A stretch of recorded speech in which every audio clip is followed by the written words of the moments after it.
A judge has ruled a city of Louisville, Kentucky's gun control law unconstitutional, and it could have major ramifications for the city going forward.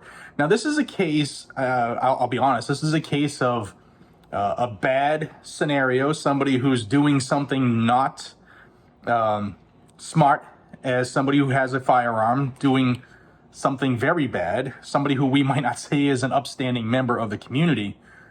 But his actions could actually thwart some anti-gun laws going forward for Kentucky. So let's get into this scenario. A guy in Louisville went out to his vehicle to get something out of his car, and in the meantime, outside, got into an argument with a group of people who were speaking Spanish. And this is all what he has admitted. Went back and got his gun, fired some rounds into the air to scare those people off, which they did. They fled. So he was facing jail time for that. Now, I will absolutely say that's 100% negligence on his part, unsafe. He was not under imminent risk of serious bodily harm or death. It was stupid, absolutely stupid to do that. And he probably deserves jail time. However, his public defender is really, really good. See, Louisville passed this law in last April, that you couldn't shoot a firearm within 300 feet of a road or a building that could be occupied. Basically, banning gunfire throughout the city of Louisville, and there's a couple exemptions. Obviously, one of them is if you are defending yourself or somebody else.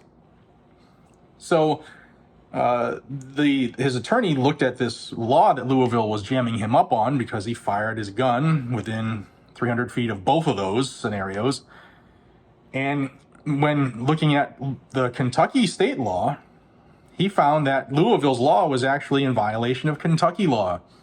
Kentucky state law says that only the state legislators, the state lawmakers, have the power to create crimes that have jail time with them.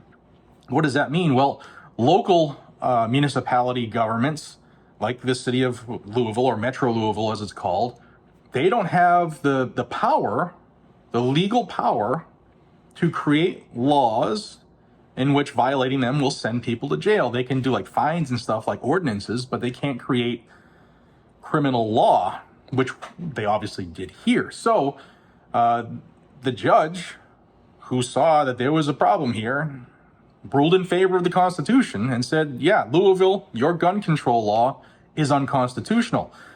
Now, where do we stand right now? Louisville has until the end of this month to appeal, to decide if they want to appeal or not. And there's another option for the state legislators to take this scenario up and create a law at the state level for this. But as of right now, Louisville, who also passed the red flag ordinance, they have their own red flag law. That is all dangling right now, ready to be destroyed, because you can't send somebody to jail if it wasn't created by the state laws. So how many other gun control laws are in Louisville?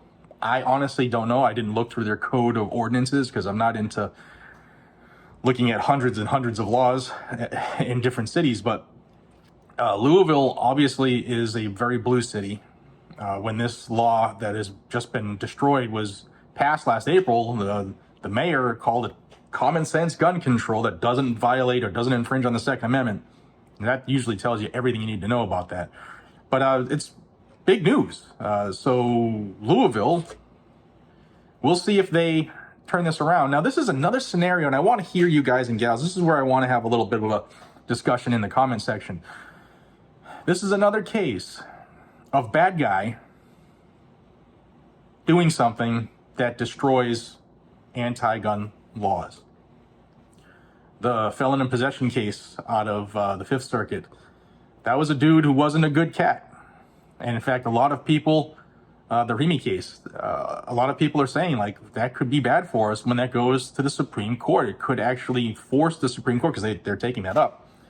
The felon in possession, could that cause the Supreme Court to actually now put limitations on the Bruin decision? And yeah, there's a real possibility of that if we're being honest with each other. But again, we're going to have to see. It's going to be in their next session because they'll be off for usually the month of July and part of August. So we'll see what happens. But this is another case. What do you think about this? Another case where a gun owner was doing something not responsible that is bringing down gun control laws. Me, I think, ultimately, the Second Amendment says shall not be infringed, right? And if you have some type of law that is unconstitutional, it shouldn't stand regardless of who is being affected by that law at the moment, whether it's somebody who has never done anything wrong or somebody who did something wrong. An unconstitutional law is just that. It's unconstitutional.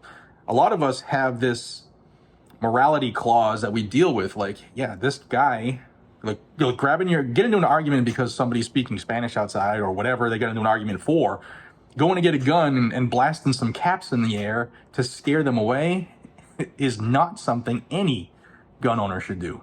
It's not any person should do. But the result of this stupidity has destroyed an anti-gun unconstitutional law.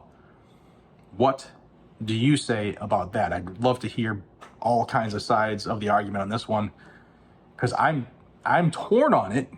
I'm glad the law was destroyed because it was unconstitutional, but going forward, some lawyers can be very creative in figuring out ways to go around stuff.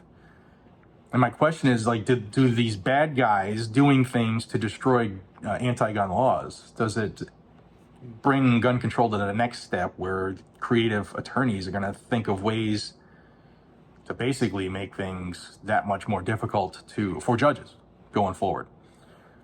You know what I mean? Maybe I'm not explaining it right, but bad dude with a gun creates the scenario where bad law ruled unconstitutional. I want to hear what you have to say below. Sorry, I'm yapping. This is just something I've been thinking about for a couple of days here. Wanted to put it out. See what you all think. Guys and gals, this is Guns and Gadgets. I put out Second Amendment news every single day. Every once in a while, I force myself to take a day off. Like yesterday, I took a day off, first time in over a month, just because I was driving across the state of Florida. But if you're into the Second Amendment, then subscribe to this channel down below. You can help this channel greatly by subscribing and liking the videos, sharing it so that more people get to see the information, get through this anti-gun algorithm, and turn that bell notification on so that you get notified of when I put out new content or go live. And I appreciate each and every single one of you. If this gets appealed, or if something comes up related to this or any of the other gun control laws that have been destroyed lately in the last month or two, I will definitely bring it to you. So stay in the know, stay tuned to Guns and Gadgets, and I'll see you all in the next one. Take care.